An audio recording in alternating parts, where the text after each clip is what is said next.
once again on the road.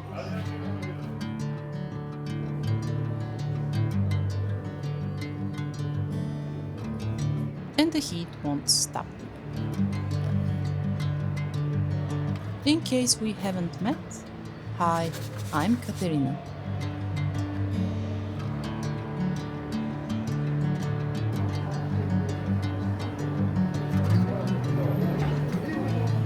After a bit of waiting, it was time to go. It feels nice to leave the city for a change. Bring me into golden sunlight. If I'm going with you, I know we'll get to the other side. Sinking in, I know this feels right. Catching a breeze, love moving through me like a wildfire, like a wildfire.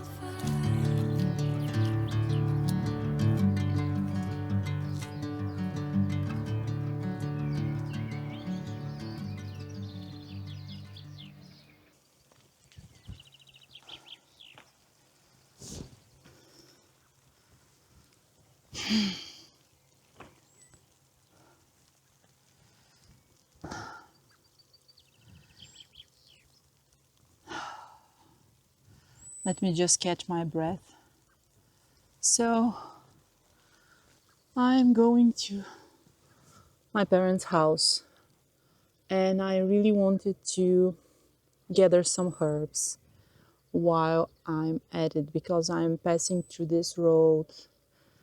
I'm passing through the village and I'm going off uphill, and I'm passing through this road that has a lot of herbs. But as I was traveling with the bus, it started raining, and it rained just enough so that all the herbs now are wet. And I cannot harvest any of them now, which is a bummer, but what can you do, you know? But this made me think about doing this talk about speaking about this topic about gathering herbs, and when should we gather herbs, why, what herbs, and so on and so on. I try not to gather herbs that will be available for me throughout the year. So, for instance, I have plants in on my balcony. I don't gather them from the wild, and I won't gather herbs that are evergreen. So, if I need anything for any purpose, I can always go and harvest it. Another thing I wanted to share with you is that I'm not big on dry herbs for magical purposes. And this could be a deal breaker for many of you because I know that there are people who just don't have the access to gathering the wild herbs. But I think we all have access in one way or another if we're not physically, we don't have the physical obstacles to do so. Like if we're in jail, obviously we cannot gather herbs, but otherwise, I think I think that the effort is what makes the herb magical in a way.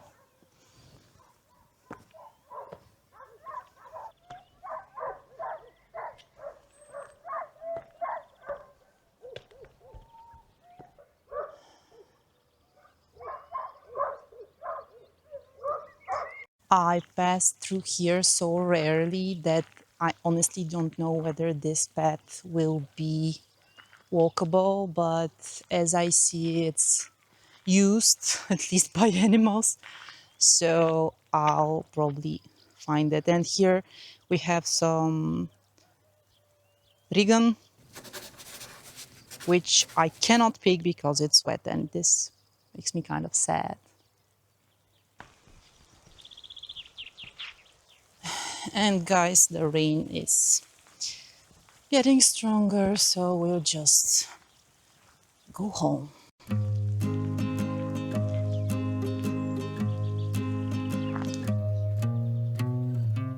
I've lived here for years, but a lot has changed since then.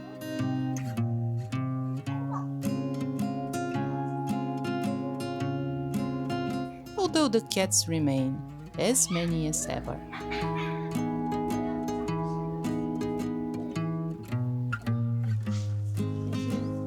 My mother proudly showed me her vegetables.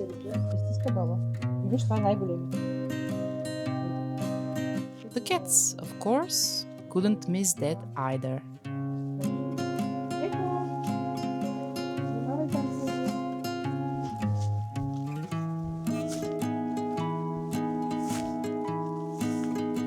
I like to visit the trees and see what's ready to forage.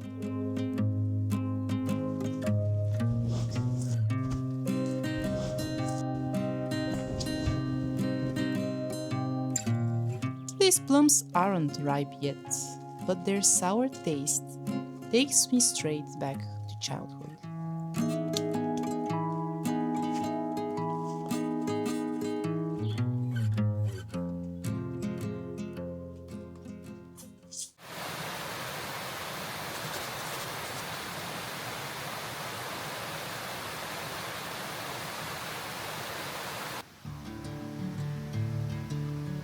Enyovden is the most important day of the year for herb gathering. So naturally, I packed my sickle and red thread and went out into nature.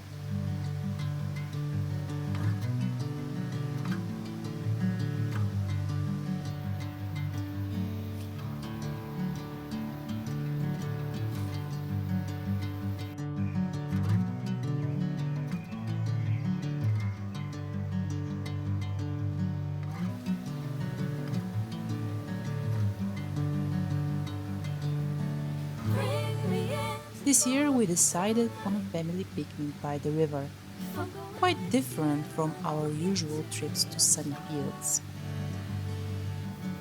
Sinking in, I know this feels right.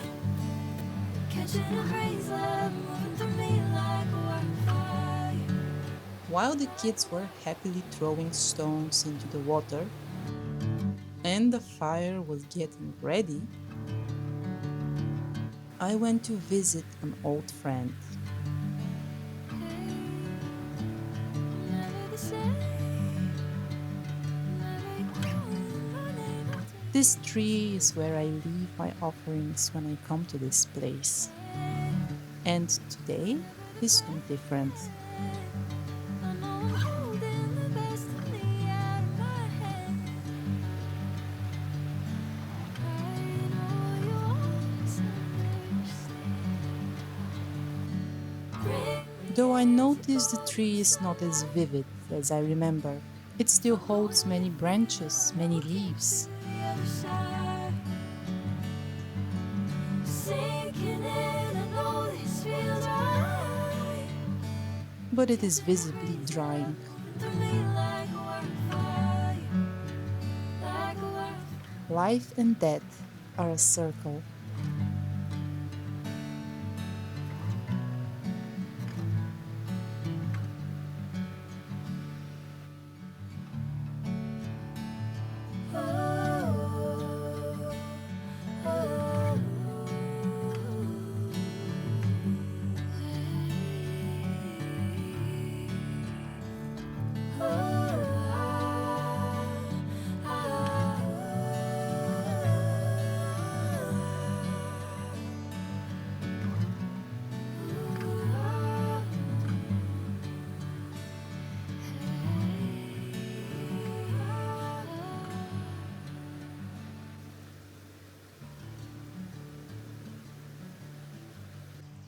Rain keeps on following me, so I I thought that I'll just go with it.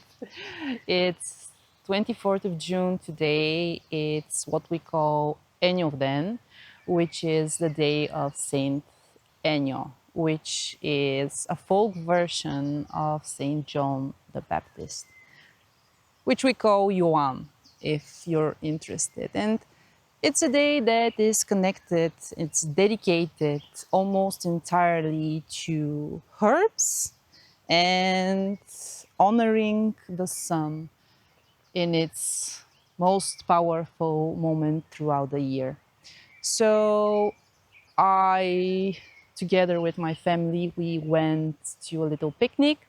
Unfortunately, today we won't be seeing, or at least we haven't seen a lot of sun for today. But I wanted to share some thoughts on herb gathering. And the reason why rain is such a problem for me is because if you don't know, herbs should not be gathered while they are wet.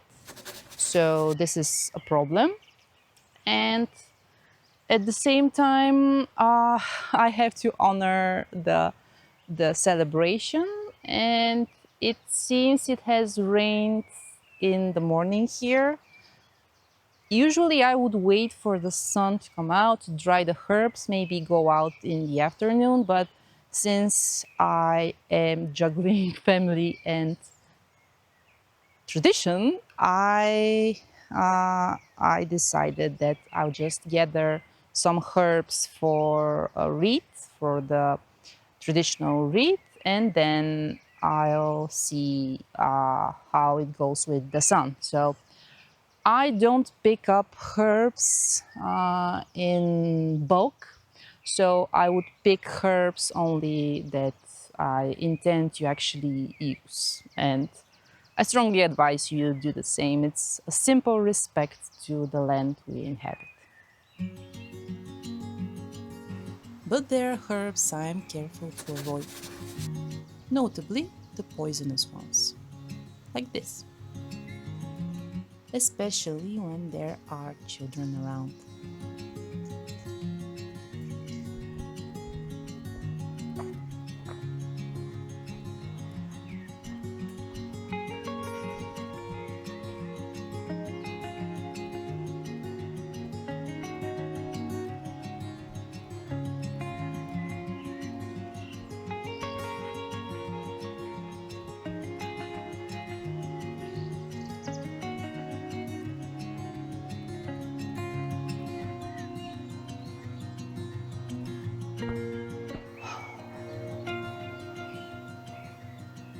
I have been searching for some time now. Sadly, I cannot find any of the herbs that are very typical for the season, which is the Enyovden and the St. John's wort. I forgot how Enyovden is in English, but I'll write it down. And I think I'll just give up for now because sometimes the herbs just don't reveal themselves to you. And it's when you go for herbs, you have to go in the regions that you'll be able to find them. And there were some fields that were near this river, but now I have not been here for a long time and it has outgrown so much, so they are very much in the shade.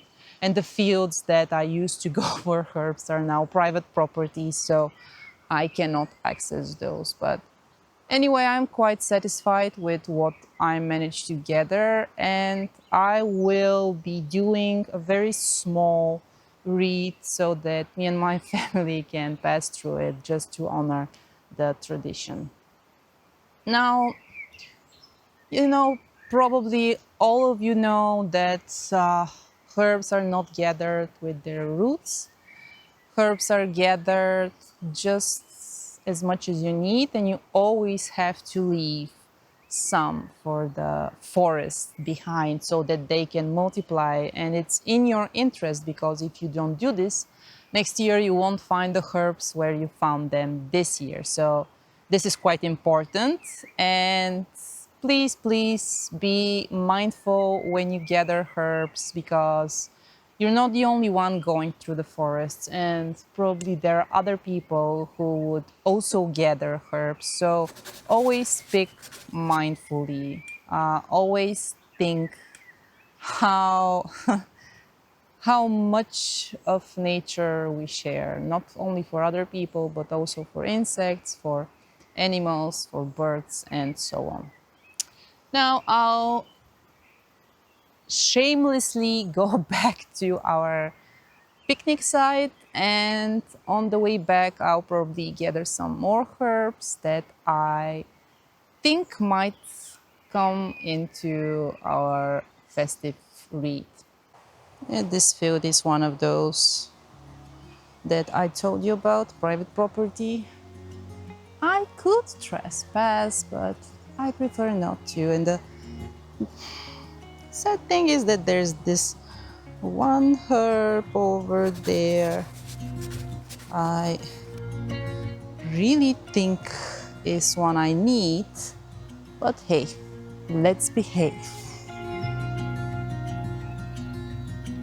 And with as little as this, I now going back to our camp.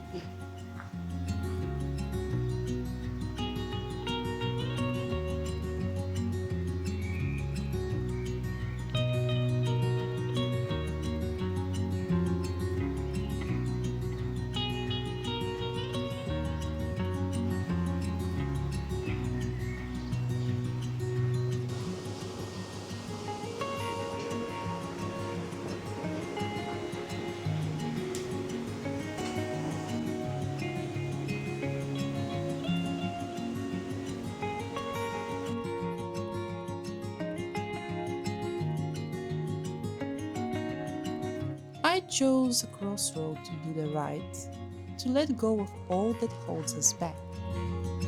Passing through the reed is meant to carry the blessing of the herbs into your life and bring you help.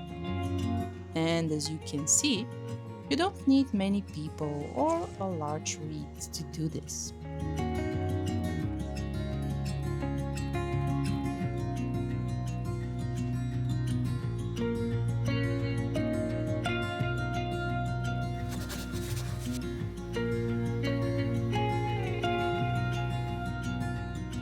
This Enyovden, I wish you all the health and sunny joy.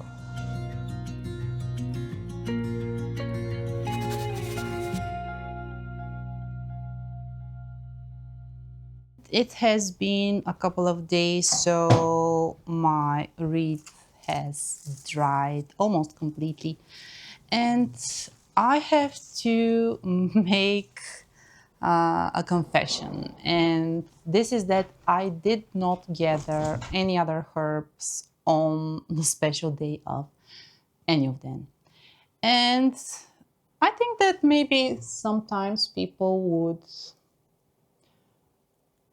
feel bad about not gathering herbs, but and for sure I back in the day my past self would be very disappointed that I did not manage to gather any magical herbs or healing herbs or herbs, whatever, on the day of any of them.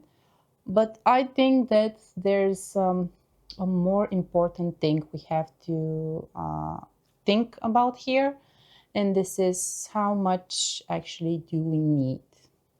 Now, this wreath by itself will be used for different blessings, for different ritual washings, for different powders if I ever need them. But I have to say that I don't use that many herbs. My cat again. I really urge you to think how much do you actually need. Does every candle have to include like 50 grams of dried herbs? Because as fun as it looks and as useful as it can be, it's also a bit of disrespectful to the plants themselves because they're not objects, they're living beings. And if you are spiritual in any way, they are also spirits, they possess spirits. So, gathering those large quantities of herbs is looks nice, but it should serve some kind of a purpose. And I've done that. I have participated in doing a lot more bigger reads and so on. But in the end of the day, this is the question that I want you asking yourselves. How much do I actually need? And how much do I need to feel witchy? As you all can see, I did not make the usual Enyovden reed, which has a lot of flowers, a lot of St. John's wort, a lot of lady's bed straw, which is the herb here, a lot of oregano, and so on and so on, because I was harvesting in a region that does not contain this type of herbs. But regardless, herb magic is not only about the herbs you see around on pictures. It's about the herbs that you specifically have available to you. Harvesting herbs is not about the quantity. It's about how much actually do you need in order to keep the magic alive. See you next time.